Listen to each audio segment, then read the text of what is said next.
বিসমিল্লাহির রহমানির রহিম। সফলতা আসে নিয়মিত অধ্যবসায় ও সঠিক পরিকল্পনা থেকে।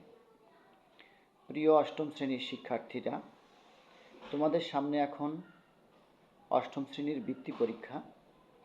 এটি শুধু একটি পরীক্ষা নয়, এটি তোমাদের পরিশ্রম, মনোযোগ ও আত্মবিশ্বাসের মূল্যায়ন।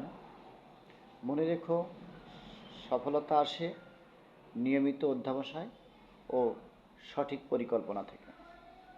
প্রতিদিন নির্দিষ্ট সময় ধরে পড়ালেখা করো।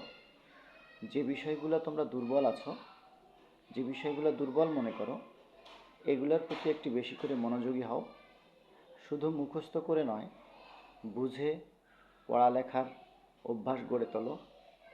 সময়কে মূল্য দাও, মনোযোগ দিয়ে ক্লাস করো আর নিজের প্রতি বিশ্বাস রাখো। তুমি পারবে যদি তুমি মন থেকে চাও। সবশেষে বলবো, ফলাফল নয়, প্রচেষ্টাই সবচেয়ে বড় অর্জন। মনোযোগী হও, সফলতা তোমার পথে অপেক্ষা করছে।